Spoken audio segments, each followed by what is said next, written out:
Other for now what to say? Adwenkyere lady ni me gidi pass oba de wo no wadi ni yi. Menua me kire ma dwenke to be video here very short. Ti to bo ase na tie kosi awie yansa no ama once you can say comment. Why?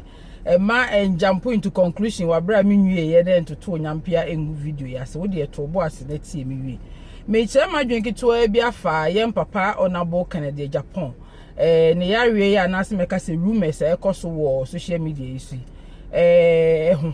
Na afe mama wotie audio kitwa bi efa Ghana police nsensem a omode atodwa ehune no nso no makire madwen kakra afa ho na de edi kan no mate se wo bi totototo kan sen ayampia wo social media yi so he mame kan asem kire mu Ghana fo se upel se umpel Ghana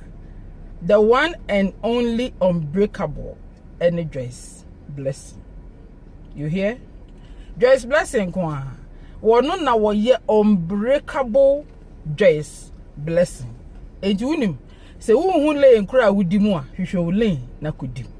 Na unbreakable ne de ye de sambo asi so bamban. Ye de ama Joyce blessing. Enti no se ye body unbreakable a Joyce blessing din ne so automatically Obia betimi use metimi aka say me unbreakable, but the original unbreakable no. Don't forget enone Joyce blessing. Get that right. Now finally bi na di so. Na say wo per terms a ko create we na fe do nse hu no social media no so. Okay. Me nuanom yem papa Canada Agyapong. Ye nyina ye hu no so call 3G awards. Wo America ha say. Wo New Jersey. Na the social media is so before our bekosa awards na say before I be nya videos no I be ahwe no the social media is to say wo yare wo da ho wo nya stroke wo ntimi nante ye nua be ma Kevin Taylor kra de beto abonten say ye bie ni tiri mu ya ni surgery na den sensem bebre ni Adwenkyere lady mpesa me kafa ho ne say yen a ye wo ye 15 up to 40s, 45, 50s kura no yetimi yare baby kura ya wo na free yefunu abande otimi ye yare fo a waba o maame no papa struggle deal with that baby and na ye numa ye wo 40s, 50s, 35 whatever obi etimi yare obi etimi nya stroke obi etimi da ho at some certain point in life utimi da ho a wo yare a chese wo ye ohunhwe nye yi ana wakoye procedure bi ana wakoye surgery bi a ya ebi e wo se we take rest now down e di say papa Canada Agyapong wo 62 as a 61 na se wo nya stroke ye mfa ne say ya mpass wo nya stroke a ana se wakoye procedure bi na wo da ho ana wakoye surgery bi na wo da ho a we enye news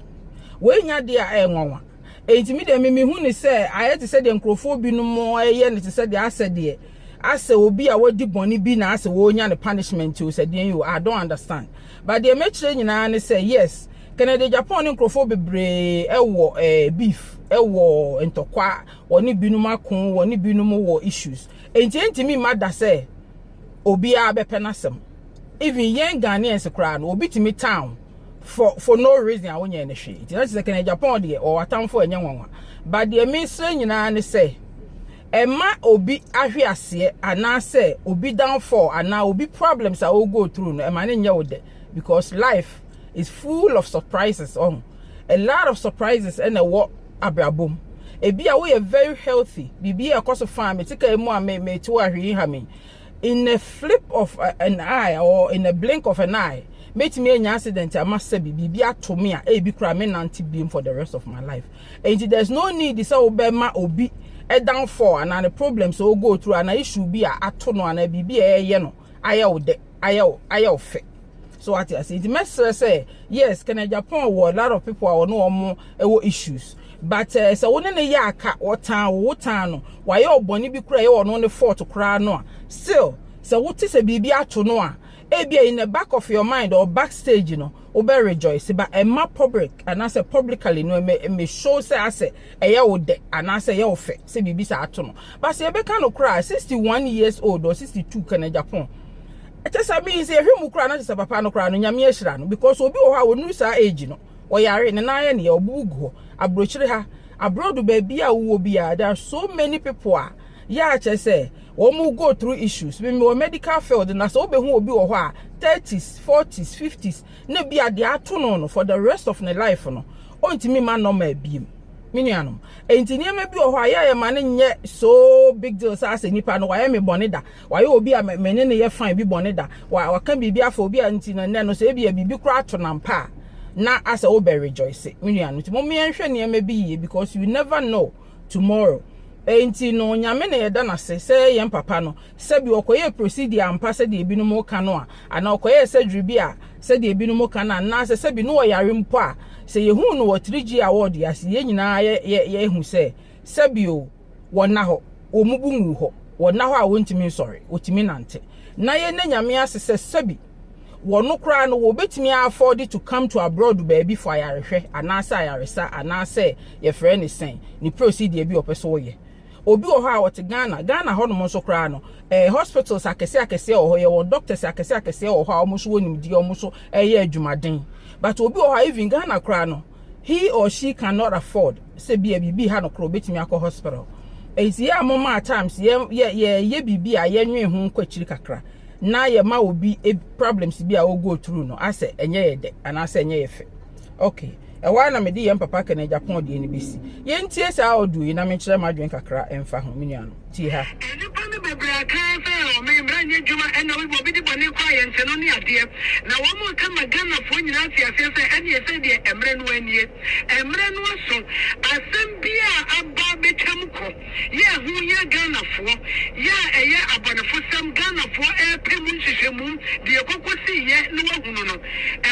fo be se no ntru ni nyina mo yi ni nyina pie eti so ni pa ko wodi bone 2020 2019 2015 na anya utidi di mu akwase apostle be se funtum nse ni nyina ni eyi ni nyina ba se Ghana fo ehu ye wo mo no nko ade wo mo so ebe kwa kwatwetwe aba okay se polisi ni bi antwe ni bi wana tade ho na mo manya si yankere keke ye de afidi kese bi wodan ye chi a polisi ni bi akwa ya kire no me replicate sa di e wo regions ni nyina ama ye ntade bi na polisi fo na manfo etimi hu polisi hu na atimi ebo ni di o Cop John na wetimi aka ana se Cop Sam na wetimi aboni din ana se kwaja ana se obiti enti ni aye ka me se enne de ye da so ho a yapam ene hihia ye de ato akwamu ye bi hia emre ne mre ne ya hwe na ye tumpom ama ye man bambo atintin e tefo ya se ya bo ho ban ama wotimi ayo wadwuma asabi obi enko na nse bi so esisi deda onwo twe ya adwene esi so the whole IGP Matias ya form code unit IGP ne kan ensama esia ye ntimi ehu asem no fare ban ene na no code unit na odi esi ho awasi idea ase kase no behwe ama won akoyechi akoyesa sankofa de ya hwe ewudi sam kono kase ene ne esisi ne sam bi esisi ana ayo of public interest it is in your public interest but a concern family and individuals and on me show me nya no adua asem no be fa ba bia efa okay asem be ba da bi di asem be ba da bi ma me nyame sha abusuafo we na me pesa me kire madwen wo ho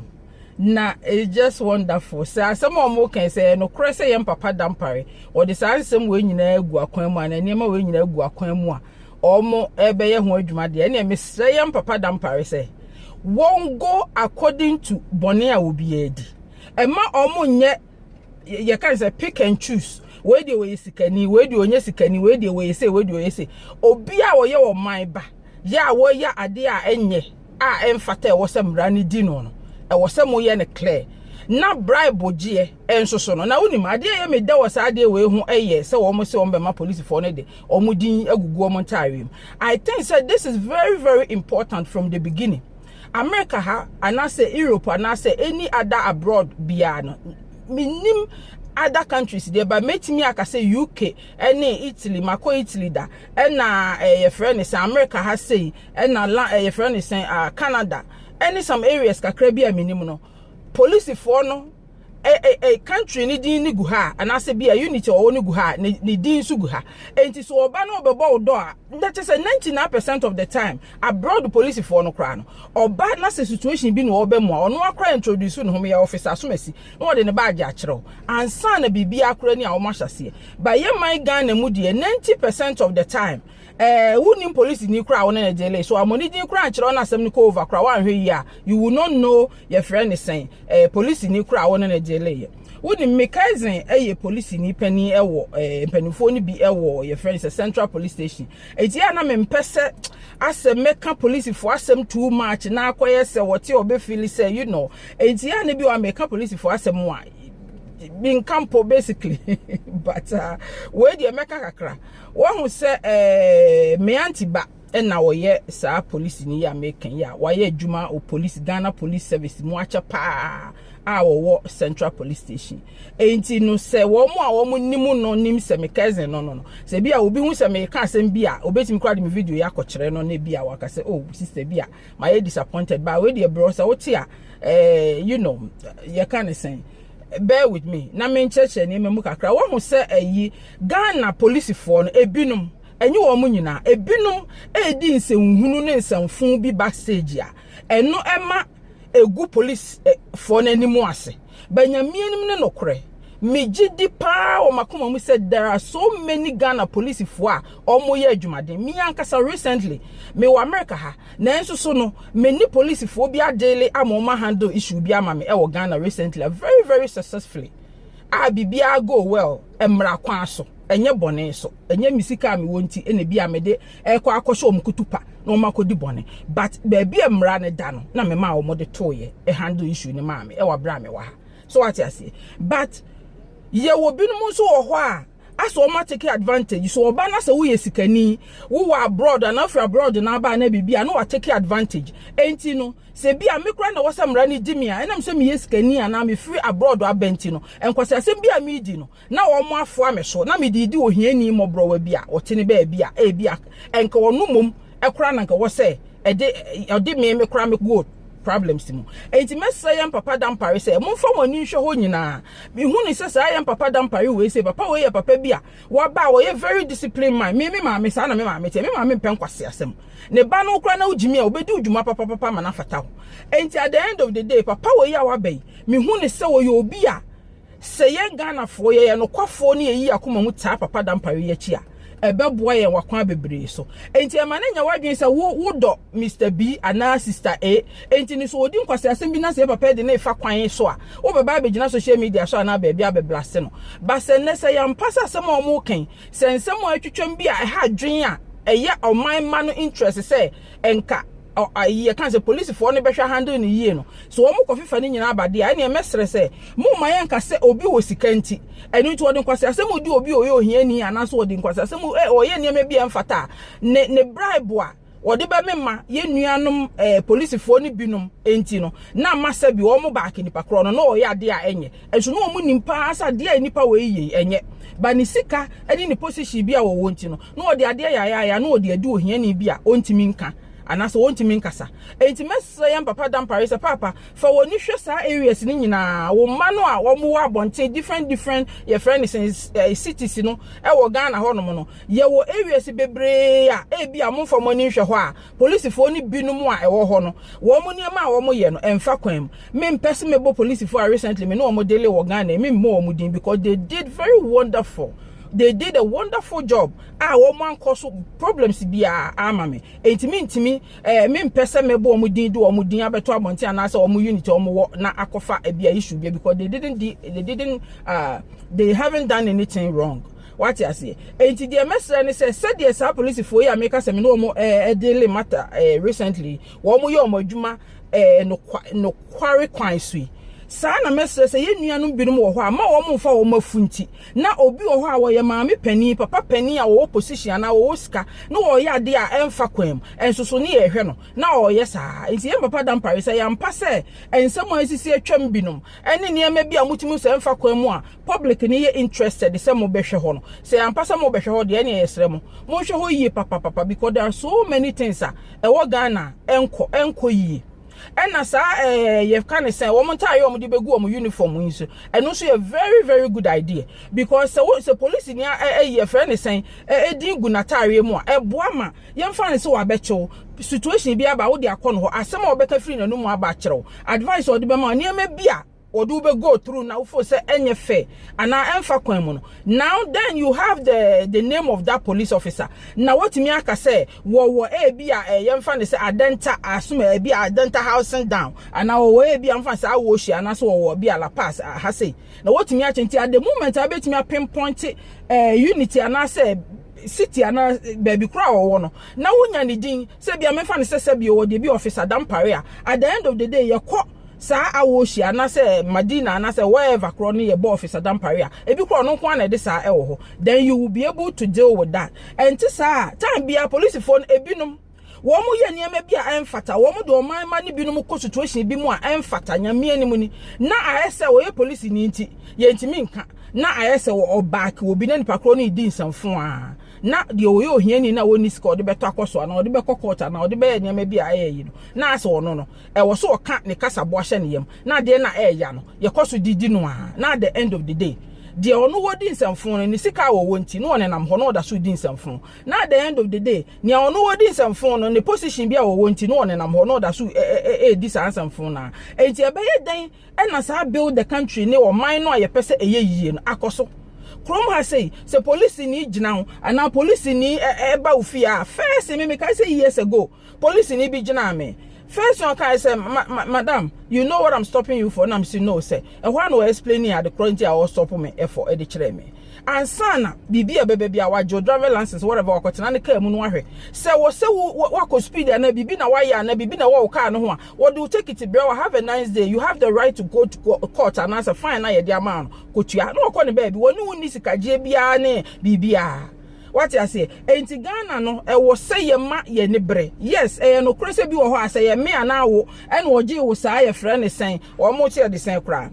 bribe nketinketi 10 cedis ni 5 cedis ni 20 ni 30 no oje wo bribe na ojai wo ma wo na de kro na ka ode wo befam no ojai wo ma wo ko ya ebe ya ode si ye we di awade na de pa me pente makote mako yimini ama ana me pente mako ye sei die nyame aye madumo de papa ya je me bribe me ko ebe ya me de say ye hamadwin bebre but edru ba bi nso aye ma ne nya ye de say emra ne ye dwuma na cheye na chechire ye na disturb ye na ha ye na ema ba bi kura wo pente mako no wo delay na fine wo na ye at the end of the day wo be sua nyansa na next time se wo car no insurance na ewu ya abekọ akoye se speeding na wo kwa wo be hu nyansa se wo so calm down bibi kura wo ye ya ma wo sa ticket na say ye ma wo sa won ne wo be sua nyansa free home because ye too coin free Ghana ba abroad na se mre wa ha no ye timi di so se ha no police ni nye wo bribe nti no bibia wa ye bia no wo ma wo ticket at the end of the day wo kotua one ko tua so na se also be kokota na kokota no akọ explain but at the end of the day kokota kra na akọ explain hu a na se judge ne hwe situation ne o hwe your friend say o driver license no driving record na sa the corona why no o full say still o so tua fine you will still pay or you may pay half unko free in some little cases na ebia ye beka say you know what you reduce way to a warning ebia ye ma wo your friend say hwe what I say enti anom ye good pa se na ye papa dampare asem o mo ka wo me say adom fm say ye no krede a ene mo review na mo review a mo nko review ahiafo ma no a ya wo mo no eni kamafo no na mo gije sikafo ne no wo mo ano no mo tete wa mo di samfo social media so no mo jeja wo mo no ntena ho na still no problems no still remain because o ko pulipuli nkrofo aja wo mo ye mo bro afo mo ni kamafo a wo mo ye na wo mo no nsem atwitwam ba me yadi anaso wo mo no nsem atwitwam ba amamudu omo afa emra kwan so haraze wo mo na mpanimfo na anasemeka so omo wo sika na so omo wo dibia na omo di nsamfo bi no omo do omo da so tete because of omo dibia anase because of omo no sika omo wo ntidia ene na nya fe enti se eye no kra se yem papa dampare se oba be puli san sensem atwitwamu a ofo se eye se omo san ede ba omo revisit sa anema no na omo hwe se do omo handle na fade a menuanom mesre se mo handle no accordingly mo handle no perfectly mo handle no enokrem ma enkoba se police ne ketua bi ebekwa akota maami bi echi ana papa bi echi because of ni sika owo anase because of ni dibia owo nti no agigi ni sika na ehiafo bi omo ni hweye omo na mo besan haraze omo atete omo eno de emfa ti mesamo a modaroma I love the fact says some way say no cre na say papa dampare ene ne police mpanifo edi nachi so almost say almost sign aba almost yes idea we I think say is very very wonderful na mesre se monye no enokrem mamu ko chusu nkrofo bia wo ni kamafo na wo de boni di wo na ankasa wo di nsamfo na ankasa na wo tete ho ene social media yi so obi betimi asole agina di obi atamadina keka nsema nsa na mfata ba nipa kro ne bie na no once pe ye beche no de nakọ ye frɛ ne sen remind ye beche ne de nakọ court ye beche na haraze no but na nipa na wo no wote ho na wo di atamfiti anopa wie anwumra di nsamfo samtantan no na wo no wote ho enti se ba ne saa na mama oman ma no wo mo efili say ase police no nya o madamfo say the enim say police is our friends police ye adwuma ma oman ma no enti yen oman ma no ye taxi aye je onye okoyi uniama otema habo wo de wo ye oniama bi o ho ache say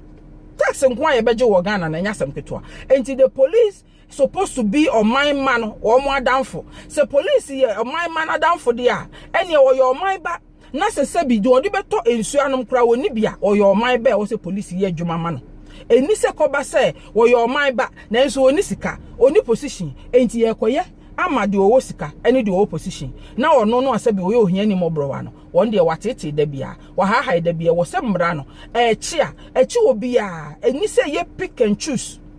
eni se ba ne sa se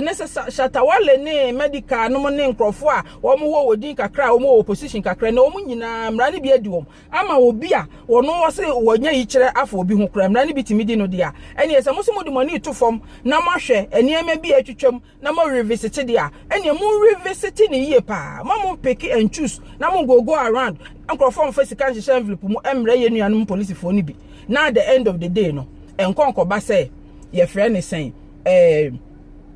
at the end of the day na nkonko ba say ehiafo na wo mo tete na esikafo na wo mo position ne de wo mo de da bia no wo mo enjoy Adwenkyere lady madwenkyere pa wo sa asem we hu ni enti mesre ye papa dampare wone wo mrante no se me mamo thumbs up ewo edin na mo se mo betwerɛtwerɛ wo matare no very very brilliant idea nipa kro this idea ne baaye no oba ade wo nhira no pa na wo ma ne mo nimdie for my Ghana na emum sa revisiting of the your friend saying issues I twetwam no ene de ebeba ne de yesre mo peki a mo peki ne ye mo ntwusu ne ye bi wo ho a mo mra social media iso mo ma mo mrante ni bi mra social media iso na wo mo mehwe eniema a ekoso na ebi wo ho a mo amofo ni ntofo na mo nya mo inquiries ni yi ansa na mo make decisions because ye onipa bi no wo ho a wo mo ye liars and criminals a wo mo no wo mo kuta degree e wo ntro emu enti wo gro ho a entro a wo betwa to ho no wo be ye dian wo hunu mu da unless what obo ase de woni ahwefom abise bisa nkrofo bi ebemben no ne nkrofo bi omunum asem no na motimi age exactly the truth enti sene se mu so obi ku social media yi ho obi no obi aso ntokam from 19 kodwo to 19 kodwo o mu ntwa so a ma enya wadwen se ntokwa no mo po munko back na munko bisa eye den na ntokwa ne baaye from the root ntokwa ne bi o ho ekoso social media yi so a ye nyina enya ye datem didie ni bad words ne bad languages na bi o ho enya ye de o nanso ebi o ho no mo a baby ntokwa ne free no se de ye sha ase ne nsamfo ade saa ntokwa ne baaye no ebi wo ho a omutwa so anya yi enti they just have to continue enti mo be call back no wa kohwehwe asem no the root of that entokwa no ansa na wa be wadwen se wo be solve ani he ya me solve ani he ya na the root of the entokwa na ankasa no de buy ni nipa kro koso de onko ka ade ne de ye den no en de da so gina ho enti mesre se ne Ghana se mra na hyase se be ye adwuma yie dia ene mesre mo ma ne nya adwuma no yie papa